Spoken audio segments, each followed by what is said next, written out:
धम्म विजय दिवस आज ही के दिन कलिंग पर विजय प्राप्त की। और जब राजा कोई लड़ाई जीतता है तो खुशी मनाया जाता है कि हम लड़ाई जीत गए। लेकिन जब सम्राट अशोक महान कलिंग के युद्ध जीते तो दुखी थे, परेशान थे। माने लोग खुशी मनाते हैं और वो शोक मना रहे। कई दिनों तक शोक मनाए, उनको कुछ समझ में नहीं आ रहा। तब उनके भाई तिस ने उनको सारी बात बताई, उनको उनके दिमाग को समझा करके सही किया। और उन्होंने कहा पाप तो बहुत किए, ये बहुत बड़ा पाप हो गया। कमजोर देश पर आक्रमण किए, कमजोर देश पर आपने आक्रमण किया। जैसे और अशोक जी को भी दुख हुआ कि मुझे इनको प्रेम से जीतना चाहिए था, हत्या करके नहीं जीतना चाहिए। क्योंकि हत्या हो गई, वो भी दुखी है, मैं भी दुखी। और अगर मैं प्रेम से जीता होता तो ये भी खुश होते और मैं भी खुश होता। बहुत सारे। और आज ही के दिन उन्होंने कहा था कि मैं आज के बाद किसी कमजोर देश पर आक्रमण नहीं करूंगा। बहुत सारे लोग कहते हैं कि सम्राट अशोक ने तलवार रखा, हमारा देश गुलाम हो गया। तो जब अंग्रेज इस देश को गुलाम किए तब अशोक नहीं थे। मुगलों ने इस देश को गुलाम किया तब भी अंग्रेज नहीं, तब भी अशोक नहीं थे।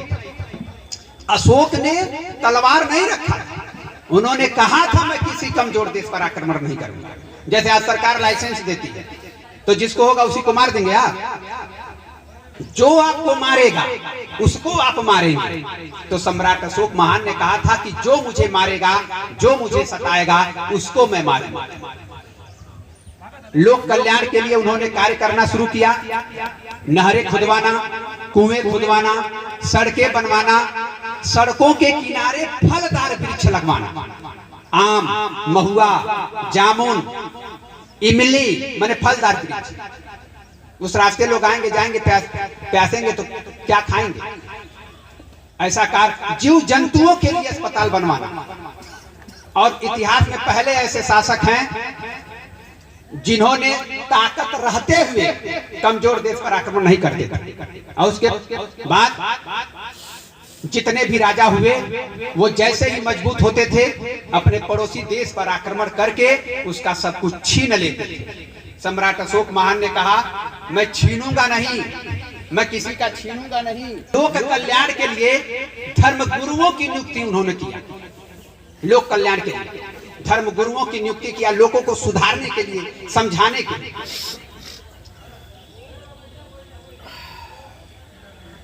श्रीलंका में महेंद्र और संघमित्रा को भेजा हुआ, अपने प्राण से प्यारे पुत्र और पुत्री को।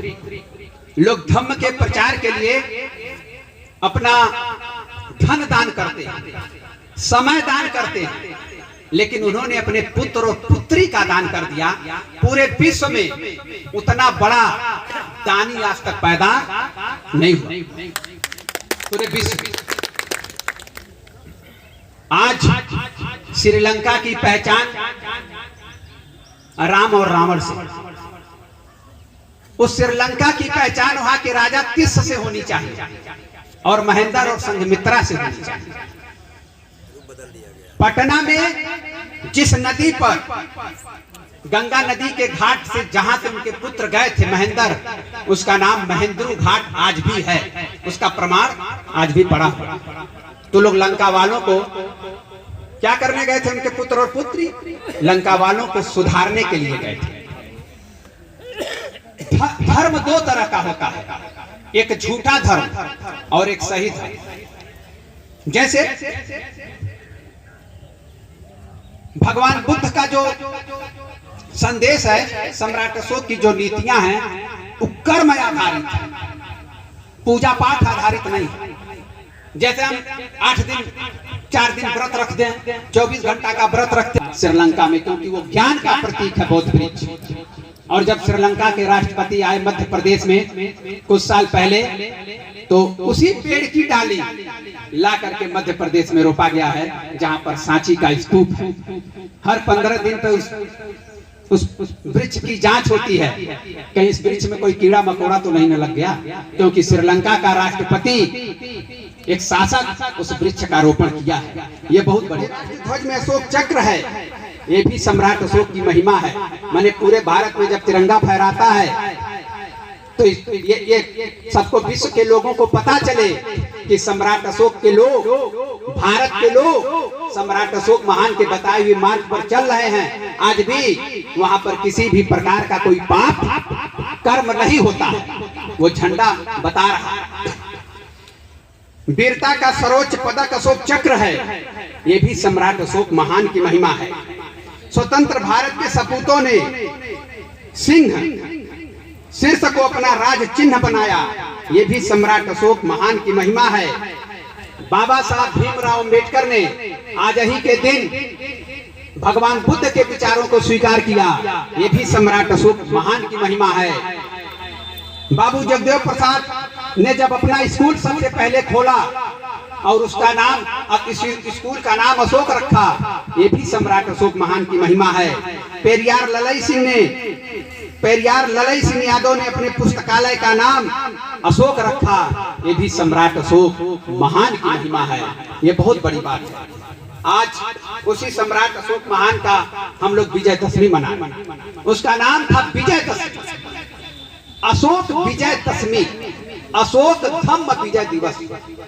हिंसा पर अहिंसा की, मैंने सोचने वाली है, मैंने आज के बाद हम हिंसा नहीं करेंगे, हिंसा पर अहिंसा की जीत। भारतवर्ष के गली गली में यह त्योहार मनाया जाता था और राजा राजधानी में मनाते थे। उस समय की राजधानी हमारी पाटलिपुत्र थे। आज भी पाटलिपुत्र में एक मैदान है पटना में, जिसको पटना कहते हैं, एक मैदान है जिसका नाम है गांधी मैदान। गांधी जी की मूर्ति लगी हुई, उसका नाम गांधी मैदान है। पूरा ऐसे गोल में है, कई किलोमीटर में, 1 इंच भी टेढ़ा नहीं। उस मैदान का नाम आज के समय में गांधी मैदान है, लेकिन उसके चारों तरफ जो पत्थर लगा हुआ, जो रास्ता है, पथ है, उस पत्थर पे लिखा हुआ है अशोक राजपथ। मैंने जो घेरा है वो अशोक के नाम से और मैदान है वो किसी और के नाम से। तो जब मैं अपने देश के शासकों से निवेदन करना चाहूंगा, बहुत चीजों का नाम आप लोग बदल रहे हैं, तो पटना का भी नाम बदल कर पाटलिपुत्र करिए और गांधी जी का, गांधी मैदान का नाम भी बदल कर आप सम्राट अशोका मैदान करिए। ये मैं अपने शासकों से निवेदन करना चाहता हूं।